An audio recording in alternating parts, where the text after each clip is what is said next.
Yeah, it's going. Team 1, when you're ready.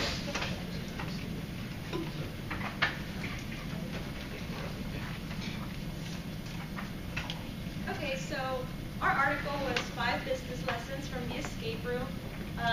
Basically, she learns or applies these 5 lessons in getting out of this escape room, which is a game, and she talks about how it could be used in real life, businesses, your career. The first lesson is to change your perspective. So I wanted to do this short exercise. These are 9 dots right here. I want you guys to quickly try and connect all dots, only using 4 straight lines.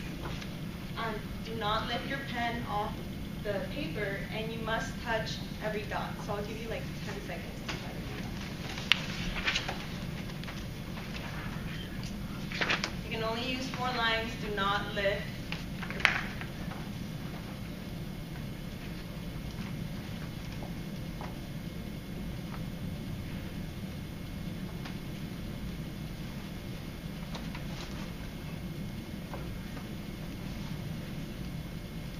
Okay, so this is all about perspective. Most people, or I'm just going to show you the solution because I'm so excited, but did anyone do that first? Yeah. What about that? Most people work within the dots. Not many think outside the box. And that's the whole lesson about perspective is you have to think outside the box to solve solutions, whether it's in real life or in the workplace or in your business. You can't expect to get amazing results by having mediocre strategies. So the first lesson is perspective, and now I'm going to hand this to Victor, who's going to talk about wisdom.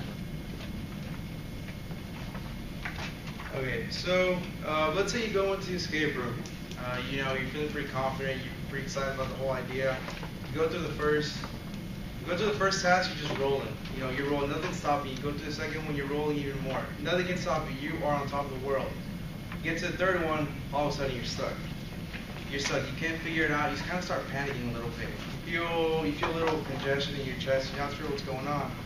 But then you hear somebody behind you just say, "Hey, what if we do this? What if we do this? What if somebody else says something and says, let's do this? Let's do this." So what happens is you were stuck because you had a scope of mind that just one thing to do. But then everybody else on your team has a different background. They think differently. They're not the same person as you. So what you can learn from this is you should definitely use everybody's views on your team. Everybody, like I said, everybody has a different background. Everybody thinks differently. You need to humble yourself. You're not on top of the world. You're not the smartest person in the room, even if you think so. And then you have to make the team feel invested. What's the best way to do this? Let somebody else participate. In any group task, what's going to happen is one person may try to take over the whole thing, but you need to be sure to let more people take part in what's going on. And now Parker will tell you why it's okay to fail. So in the article, one of the main things that she talks about is how it wasn't as straightforward as they all had hoped, and they had to go through like a lot of trial and error for the situation, kind of figure out what the best way to get out of the room was, and there's only really one way to get out because there's only one door. But with each time they would get the wrong answer, that wouldn't be so bad, because the silver lining to that is that you get a little bit more information about the right answer for each time that you get it wrong. And this kind of leads into, don't try to be perfect. You're not going to get it right on the first time. I myself try to be a perfectionist, and I'm sure none of y'all can relate to that. But one thing that I've noticed about me being a perfectionist is before I even attempt to do something, I'll think about what can go wrong, how am I going to do it, where am I going to do it, when am I going to do it. And it's almost like you're living the experience twice before you even do it the first time.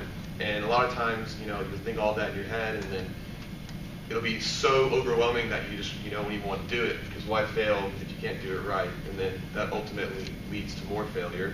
So you gotta learn to embrace your failures and get back up from your failures and bounce back. A little personal story about embracing your failures is, I'm actually a transfer here at UTD. This is my first semester.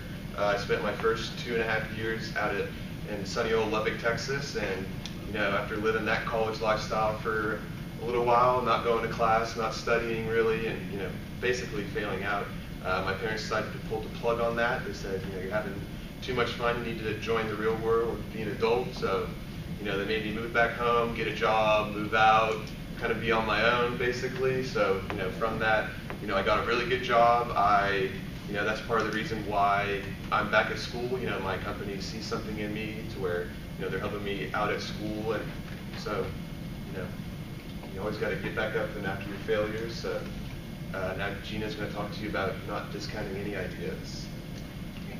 Thanks, Parker. So one of the main ideas that she talked about is how to not discount everyone's ideas. So if you're usually a quieter person, speak up. She talked about how one member of their group was one of the quieter ones. They suggested a solution to try to get out of the escape room. And naturally, as a group, they're like, oh no, that's probably not it. So they discouraged that idea, and they ended up failing the room. And after they went back to see what was the answer, what the quieter person had said was actually the solution. So discounting her idea led to them failing. So with speaking up, you also need to listen to everyone. You don't want to be that one person who's always giving out ideas and discounting ideas while you're at it. So this goes both ways. You need to speak up your ideas, and you need to listen to everyone else's ideas. And this last point, how quiet voices lead to big ideas, kind of relates to me personally, because a few years back, I was the quieter person. I never liked speaking in group settings, but I always had these out-of-the-boxes ideas that I was just too afraid to step up and speak out loud. So once I started to get more confident with my ideas and how I thought, and I would suggest them, it usually led to really great projects and really successful projects. Which, I mean, once you start speaking up and giving out ideas, that's what's going to end up. It's going to end up with successful ideas and projects. And now Stephen will talk to you about keeping your humor.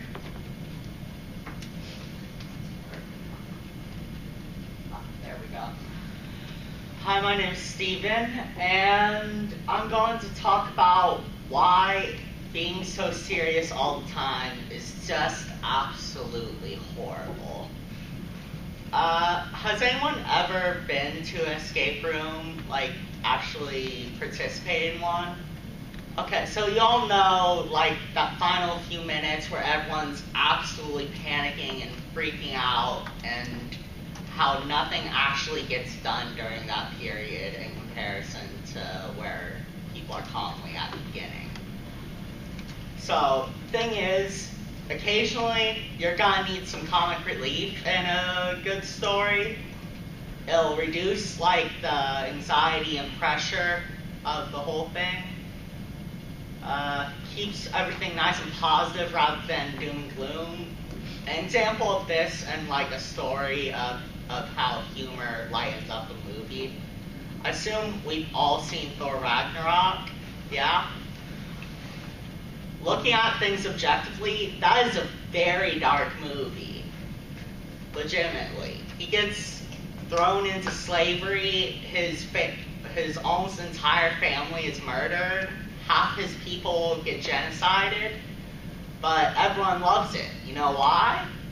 And everyone thinks it's funny, because they crack jokes along the way. And it makes the tasks easier to complete because you're just not so stressed and how do I put this? Oh yeah, having to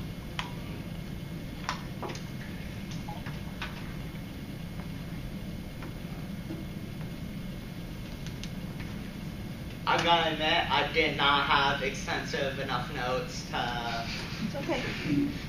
ramble on for so long. One of the reasons we're practicing. And next conclusion. Alright, so this is where our summary game would come in, but we want to leave that as a surprise for Okay. you guys, so you wouldn't know the answers. So this is where that little thing would come up.